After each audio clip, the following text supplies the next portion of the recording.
Sababu hizi 5 huwa zinamfanya mwanamke kushindwa kupata ujauzito. Na usikilize kwa makini, na kama ni mojawapo ambao unapitia sababu hata moja tu kati ya hizi ambazo nataka kuzielezea hapa, basi unatakiwa ujitibie mapema kabisa. Sababu ya kwanza ni maambukizi ya bakteria wabaya, ambao ni maambukizi ya PID sugu, fangasi sugu, ama UTI za mara kwa mara. Hizi hupelekea mwanamke ugumu sana wa kuweza kupata ujauzito. Sababu ya pili ni matatizo ya mirija ya uzazi kuziba.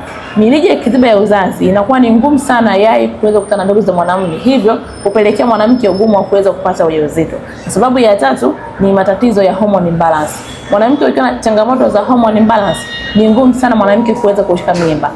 Maana yake ni kwamba kama unapitia hali ya kupata period ambayo inakuwa haina mpangilio mzuri, period ambayo inakuwa haieleweki, unapata ambayo inakuwa na boko ya damu ama ambayo inakuwa inateleza kama vile maini, hivyo ni ngumu sana kuweza kushika ujauzito. Lakini pia kama una matatizo ya uvimbe kwenye kizazi, lakini pia kama una kansa kwenye shingo yako ya kizazi, hii pia inapelekea mwanamke ugumu sana kuweza kupata ujauzito.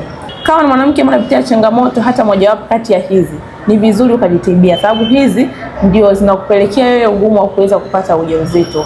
Kumbuka kushare video yangu na kulike ili na watu wengine pia waweze kujifunza.